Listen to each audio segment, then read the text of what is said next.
दोस्तों बांग्लादेश वालों ने क्या पिच चेंज कर दी थी क्या है, या बॉल में उन्होंने चिप डाल दी थी? ऐसा ही कुछ हो सकता है। पाकिस्तान की बैटिंग को आप देखो, 30 ओवर में रो रो के 114 रन बनाए और बांग्लादेश ने 15 ओवर में टारगेट चेस कर लिया। या तो बल्ले चेंज किए होंगे उन्होंने, या तो पिच चेंज कर दी होगी, या बॉल में चिप डाली होगी। ऐसा ही होगा ना। हाँ, मतलब इंडिया अगर किसी को बुरे तरीके से मार दे तो हमारे यहाँ कुर्सी पे बैठने वाले बोलते हैं कि ये बीसीसीआई की चाल है, ये जैशा की चाल है, हैं? ये पिच चेंज कर देते हैं, ये बॉल में चिप डाल देते हैं, ये बॉल चेंज कर देते हैं, वगैरह वगैरह। वो अगर किसी को बुरे तरीके से मारे तो बॉल चेंज है, पिच चेंज है। कोई हमें अगर बुरे तरीके से पेल दे तो फिर वो क्या है, हैं? अब जिस पिच पे हमारे खिलाड़ी रो रो के 114 रन बनाते हैं, उसी पिच पे बांग्लादेश वाले T20 अंदाज में वो टारगेट चेस करके चले जाते हैं। तो इसको पिच चेंज ना कहें, बॉल में चिप ना कहें, तो क्या कहें? इसके ऊपर बात करते हैं, ठीक हो गया। उसके अलावा हमारे यहाँ कुछ दिमाग से खाली, अकल से पैदल, कान से बहरे, आंख से नाबीन ये कह रहे हैं कि आईसीसी रैंकिंग में साहिबजादा फरहान को नंबर 1 होना चाहिए था या नंबर 2 होना चाहिए था। ये ईशान किशन बीच में कहां से आ गया? जिस ईशान किशन के रन साहिबजादा फरहान से कम है T20 वर्ल्ड कप में, वो ईशान किशन नंबर 2 पे कैसे आ गया? मैं समझाता हूं, इन लोगों को भी मैं जवाब दे ही देता हूं। चैनल को सब्सक्राइब करते जाना, वीडियो को लाइक भी जरूर करते जाना। अब ये ईशान किशन, अभिषेक और साहिबजादा फरहान, ये इनके ऊपर मैं एंड में आता हूं। पहले मैं ये वाला मामला सुलझाऊं कि बॉल में चिप भी थी, पिच भी चेंज थी, वगैरह वगैरह। ये झेशा की चाल थी, ये झेशा ही कुछ कर सकता है भाई। इंडिया के बैट्समैन मार धाड़ वाली क्रिकेट खेल रहे हैं, इसके पीछे झेशा की चाल है। हमारे वाले बैट्समैन निकम्मी क्रिकेट खेल रहे हैं, इसके पीछे भी झेशा की चाल है। मैं आपको तफसील से बताता हूं।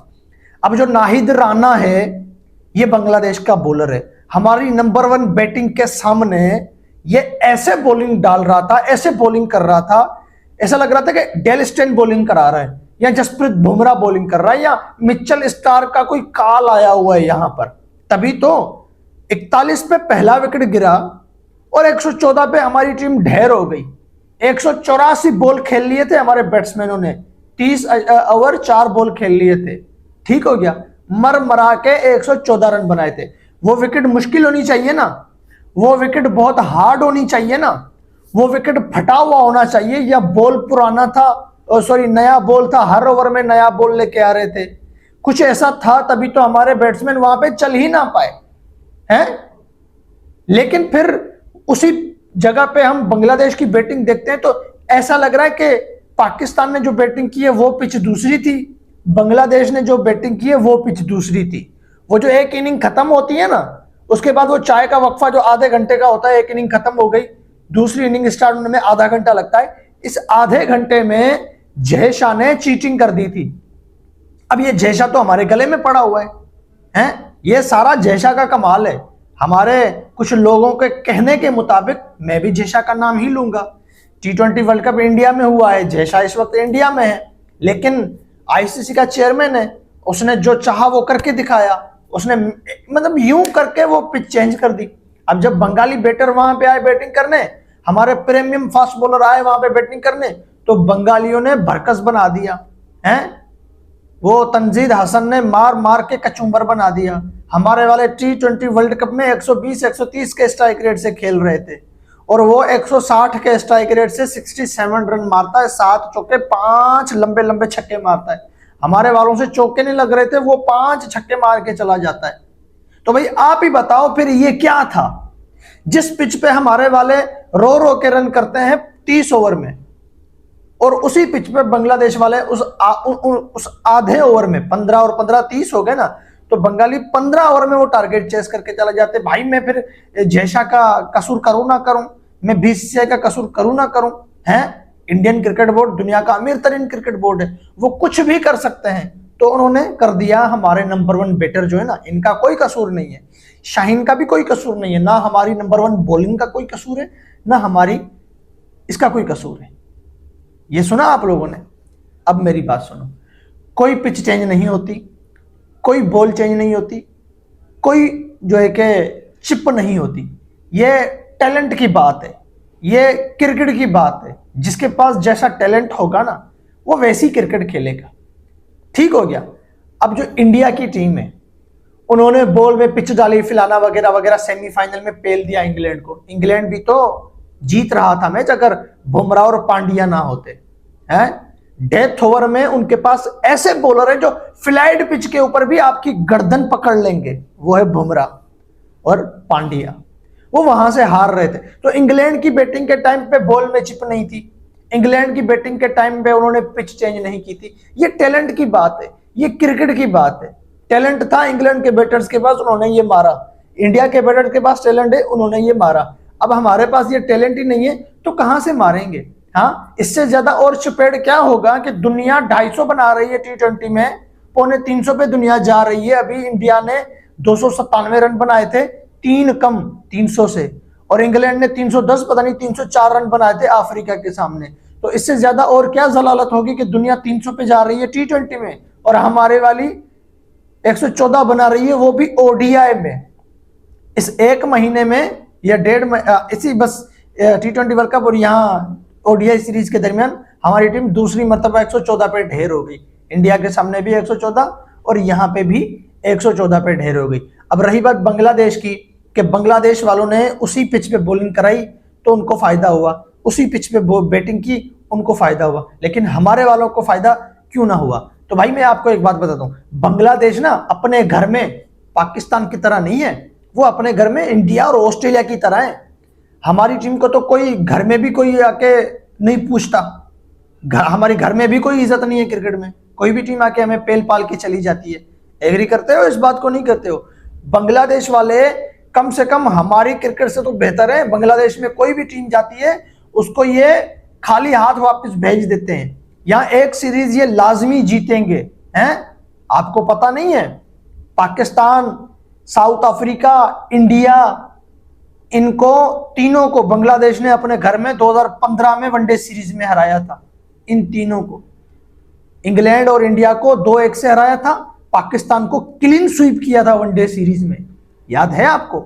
है? उसके बाद आप बांग्लादेश की हिस्ट्री उठा के देख लो, बांग्लादेश ने अपने घर में बड़ी बड़ी टीमों को हरा रखा है।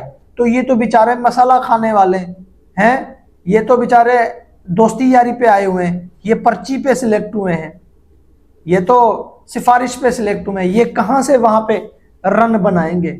ठीक हो गया। अब बात करते हैं ईशान किशन, अभिषेक और साहिबजादा फरहान की। आईसीसी रैंकिंग आई, साहिबजादा फरहान तीसरे नंबर पे, वो दूसरे पे आ गया था। ठीक है, वो दूसरे पे आ गया था। आप उस देखोगे तो उसका एक नंबर नीचे लगा हुआ है रैंकिंग में, आप जाओ उसका एक नंबर नीचे लगा हुआ है, यानी वो आ गया तीसरे नंबर पे, ईशान किशन आ गया दूसरे नंबर पे, अभिषेक आ गया पहले नंबर पे। फिर मैंने मुझे भी थोड़ा डाउट हुआ, मैंने कहा ये क्या हुआ। जब मैंने दिमाग लगाया, रिसर्च किया, तब मुझे पता चला। अब ये लोग, कुछ लोग ये भी कह रहे हैं हमारे यहाँ कि यार अभिषेक ने पूरे T20 वर्ल्ड कप में रन नहीं किए, वो फिर भी नंबर 1 है, सही है। और ईशान किशन जिसके रन साहिबजादा फरहान से है कम है, वो दूसरे नंबर पे है, और जिसके सबसे ज्यादा रन है वो तीसरे नंबर पे है। तो इन दिमाग से खाली लोगों को मैं ये बताता हूं कि अभिषेक की रेटिंग पॉइंट जो है ना इस टाइम 875 है, सही है। उसकी 937 थी, उसकी परफॉर्म घटी है तो उसकी रेटिंग पॉइंट भी गिरी है, उसकी पॉइंटें टूटी है, वो पॉइंटें वहीं खड़ी नहीं है। 971 रेटिंग पॉइंट थी इस T20 वर्ल्ड कप से पहले, अभिषेक की रेटिंग पॉइंट 900 प्लस थी, 900 से ज्यादा इसके पॉइंट थे, उसके पॉइंट आ गए हैं 875 पे, सही है। तो कोई भी बैट्समैन 880 या 890 रेटिंग पॉइंट हासिल करता ना तो वो अभिषेक को बीट कर देता, लेकिन कोई वहां तक पहुंचने वाला नहीं था, इसलिए उसने अभिषेक को बीट नहीं किया। अभिषेक की रेटिंग पॉइंट गिर गई है, फिर भी वो नंबर 1 है। रही बात ईशान किशन की, देखो एक होती है वो टीम जो टॉप 10 में अंदर हो, एक वो टीम होती है जो टॉप 5 में अंदर हो। T20 रैंकिंग की बात कर रहा हूं या वनडे रैंकिंग या टेस्ट रैंकिंग की बात कर रहा हूं, ठीक है। कुछ टीमें ऐसी होती हैं जो टॉप 10 में आती हैं, कुछ टीमें ऐसी होती हैं जो टॉप 5 में आती हैं, कुछ टीमें ऐसी होती हैं जो टॉप 10 से बाहर होती हैं, यानी 11, 12, 13, 14, 15 रैंकिंग में यहां पर होती हैं। अब आपकी टीम अगर बड़ी है, टेस्ट नेशन टीम है, दुनिया की चैंपियन टीम है, अगर आपकी टीम छोटी टीम से हार जाती है मैच, जिस टीम की रैंकिंग जो है कि टॉप 10 से बाहर हो, या हाँ नीचे हो टॉप 10 से, छोटी टीम से अगर आपकी टीम मैच हार रही है तो आपके रेटिंग, आपकी जो कि पॉइंट है टीम के, वो ज्यादा गिरेंगे। सही है, आपका बैट्समैन अगर उसके सामने रन नहीं बना रहा तो उसके पॉइंट भी ज्यादा गिरेंगे रैंकिंग में। सही हो गया। अब उसी छोटी टीम के अगेंस्ट अगर आपकी टीम 5 वनडे की सीरीज जीत जाती है या 5 T20 मैच की सीरीज जीत जाती है, या आपका बैट्समैन 5 मैचों में 3-4 सेंचुरियां लगा देता है, तो उसकी रैंकिंग में भी ज्यादा इजाफा नहीं किया जाएगा। उसको, बैट्समैन को रेटिंग पॉइंट भी कम मिलेंगे रैंकिंग में, और उसकी टीम को रेटिंग पॉइंट भी रैंकिंग में कम ही मिलेंगे, क्योंकि सामने वाली टीम छोटी है। अगर वो टीम आपको हारा देती है तो आपकी रेटिंग पॉइंट ज्यादा गिर जाएंगी, क्योंकि उस टीम ने एक बड़ी टीम को हराया है, उस टीम ने एक बड़ी टीम को हराया है, इसीलिए आपकी टीम बड़ी है, आपकी रेटिंग पॉइंट ज्यादा गिरेंगी। समझ रहे हो। अब ईशान किशन के रन्स आप देख लो, साहिबजादा फरहान के हैं 383, सही है, ईशान किशन के हैं 317। अब T20 वर्ल्ड कप से पहले न्यूजीलैंड वाली सीरीज आपको याद दिला दूं, और पाकिस्तान के ऑस्ट्रेलिया वाली सीरीज आपको याद दिला दूं। पाकिस्तान की ऑस्ट्रेलिया वाली सीरीज में साहिबजादा फरहान ने कुछ भी नहीं किया था पाकिस्तान के लिए, और न्यूजीलैंड वाली सीरीज में ईशान किशन ने 215 कोई 216 इतने रन बनाए थे, हैं 200 प्लस के स्ट्राइक रेट से, 200 से ज्यादा का स्ट्राइक रेट था, 53 का एवरेज था, और 200 से ज्यादा रन थे, जिसमें एक 100 था और एक 77 रन थे, जिसमें इसने 15 ओवर में 200 चेस कराया था। सही हो गया। अब T20 सीरीज से पहले ईशान किशन की रैंकिंग मजबूत हो चुकी थी, और साहिबजादा फरहान की रैंकिंग कमजोर थी T20 वर्ल्ड कप से पहले। ऑस्ट्रेलिया वाली सीरीज उठा के देख लो साहिबजादा फरहान की। अब आ जाते T20 वर्ल्ड कप की परफॉर्म पे। ईशान किशन ने पाकिस्तान के खिलाफ रन किए थे 77। पाकिस्तान की रैंकिंग क्या है, 5वें नंबर पे थी, अभी 4थे नंबर पे है, लेकिन 5वें नंबर पे थी उस टाइम पे। अभी पाकिस्तान की टीम 6ठे नंबर पे, सॉरी, हाँ, जब ईशान किशन ने रन मारे थे 5वें नंबर पे थी, अब पाकिस्तान की टीम 6ठे नंबर पे, यानी वो रैंकिंग में अंदर है। उसके अलावा सेमीफाइनल में ईशान किशन ने 39 रन मारे, फाइनल में ईशान किशन ने 54 रन मारे, तो ये कितने हो गए, 93 रन या 94 रन हो गए सेमीफाइनल और फाइनल में। अब इंग्लैंड और न्यूजीलैंड की टीम की रैंकिंग किस नंबर पे है, इंग्लैंड इस टाइम दूसरे नंबर पे है और न्यूजीलैंड चौथे नंबर पे है। यानी ईशान किशन ने जो पाकिस्तान, न्यूजीलैंड और इंग्लैंड के खिलाफ रन किए थे, ये टीमें रैंकिंग में ताकत रखती हैं, और ये तीनों टीमें बड़ी टीमें हैं रैंकिंग में, है क्या नहीं है, और ये तीनों टीमें चैंपियन भी हैं। इंग्लैंड के खिलाफ वनडे T20 चैंपियन ट्रॉफी या T20 वर्ल्ड कप ये है उनके पास, पाकिस्तान के पास भी है, न्यूजीलैंड के पास चैंपियन ट्रॉफी भी है, टेस्ट चैंपियनशिप भी है। तो ये बड़ी टीमें हैं, ये अच्छी क्रिकेट खेलती हैं, तो ये रैंकिंग में रैंक कर रही हैं।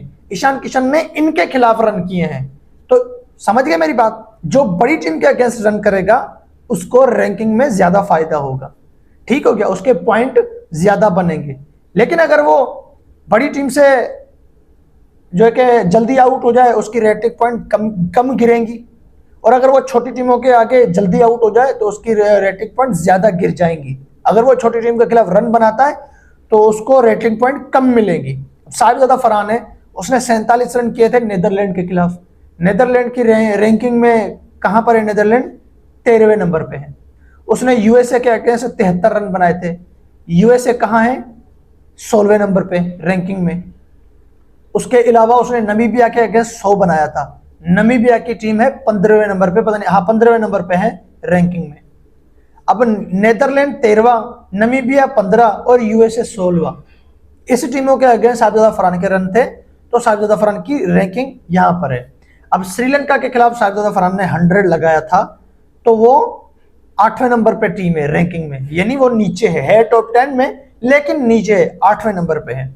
इंग्लैंड के अगेंस्ट उसने रन किए थे 63, पता नहीं 65 इतने रन किए थे, तो वो इंग्लैंड की टीम दूसरे नंबर पे है। अब जो साहिबजादा फरहान के ज्यादा रन्स हैं, वो ज्यादा रन्स उसके 3 छोटी टीमों के अगेंस्ट हैं, जो छोटी टीमें टॉप 10 में है ही नहीं रैंकिंग में, ठीक हो गया। और अभी ईशान किशन के जो रन्स हैं वो ज्यादा बड़ी टीमों के अगेंस्ट है, तो वो बड़ी टीमें रैंकिंग में, कुछ टीमें टॉप 5 के अंदर है तो कुछ टीमें टॉप 10 के अंदर है। समझ रहे हो मेरी बात। अगर आप ये कहो कि यार उसने श्रीलंका के अगेंस्ट 100 किया है, वो रैंकिंग में 8वें नंबर पे है। इंग्लैंड के अगेंस्ट 50 था, वो रैंकिंग में दूसरे नंबर पे है। तो भाई साहब इस हिसाब से मैंने आपको पिछली सीरीज भी बताई है, सीरीज की रैंकिंग भी T20 वर्ल्ड कप की रैंकिंग मिलाई जाती है, ठीक हो गया। तो जो सीरीज थी बायलेटरल, उसमें ईशान किशन के 200 से ज्यादा रन थे 4 इनिंग में। आखिरी T20 मैच उसको नहीं खिलाया गया था, पता नहीं चौथा T20 मैच उसको नहीं खिलाया गया था, 4 मैच खेला था, तो उसके 200 से ज्यादा रन थे 53 के एवरेज से, तो उसने वो रैंकिंग में आगे आ चुका था। और लास्ट वाली जो पाकिस्तान की बायलेटरल सीरीज है ऑस्ट्रेलिया वाली, उसमें शाहिद अफरान के रन्स नहीं है। अब जिसको क्रिकेट की नॉलेज है वो समझ गया होगा, जो अकल से पैदल है दिमाग से खाली है उसको मेरी बात समझ नहीं आएगी। ठीक है, चलता हूं।